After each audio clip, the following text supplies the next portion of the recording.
তাকে কি বলা যায় উনি কিয়ামতের ময়দানে কি আল্লাহ কোনকে ধরবেন তোমার উম্মত ছিল না বা তোমার উম্মত সংখ্যায় কম ছিল এই কারণে?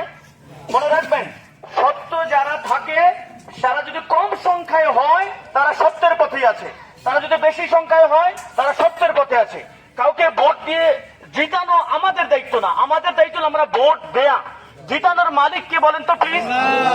জিতানোর মালিক হলো আল্লাহ। আল্লাহ দায়িত্ব নিয়ে দায়িত্ব আমাদের উপর দিয়েছেন ভোট নামক একটা আমানতের।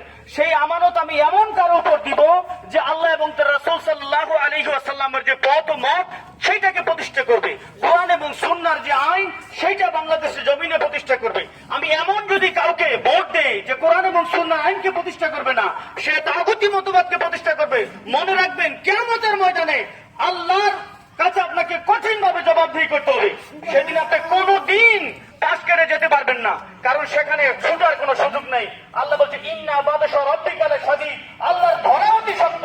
আপনি যদি মুসলমান হয়ে থাকেন, আপনি যদি কোরআনুল কারীমকে বিশ্বাস করেন, আল্লাহ রাসূল সাল্লাল্লাহু আলাইহি ওয়াসাল্লামের বাণীগুলোকে বিশ্বাস করেন, তাহলে আপনার ছুটার কোনো সুযোগ নাই ইসলামিক ফ্রন্ট বাংলাদেশের প্রতীক চেয়ার মার্কায় ভোট দেওয়া ছাড়া।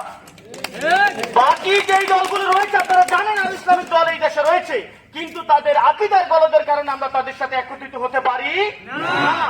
কারণ হলো আকীদা ছাড়া ইবাদতের কোনো মূল্য নাই। একমাত্র আহলে সুন্নাত ওয়াল জামাতের মতাদর্শী রাজনৈতিক সংগঠন ইসলামিক ফ্রন্ট বাংলাদেশ। এই ইসলামিক ফ্রন্ট বাংলাদেশ আল্লামা সৈয়দ বাহাদুর শাহ মুজাদ্দিদ আল আবিদীর পক্ষ থেকে আপনাদের কাছে চার প্রতীকের দাওয়াত নিয়ে এসেছেন। হুজুরের পক্ষ থেকে আমাদের সংগঠনের সম্মানিত মহাসচিব আল্লামা জয়নুল আবদিন জুবায়ের হুজুর, আপনারা ওনার কথা শুনবেন এবং আশা করি ওনার কথা শোনার পরে আপনাদের বোধোদয় হবে এবং আমরা যে সংখ্যায় কম হলে যেটা আমাদের কোনো অপরাধ না, বরং এটি আমাদের বিজয় যে আমরা সংখ্যায় কম হলে আমরা একত্রিত আছি, আমরা একটা জায়গায় একটা প্ল্যাটফর্মে আছি, সত্যের প্ল্যাটফর্মে আছি। এইটা ওনার বক্তব্য শোনার পরে আরো বেশি হৃদয়ঙ্গম করতে পারবেন। ধন্যবাদ। আসসালামু আলাইকুম।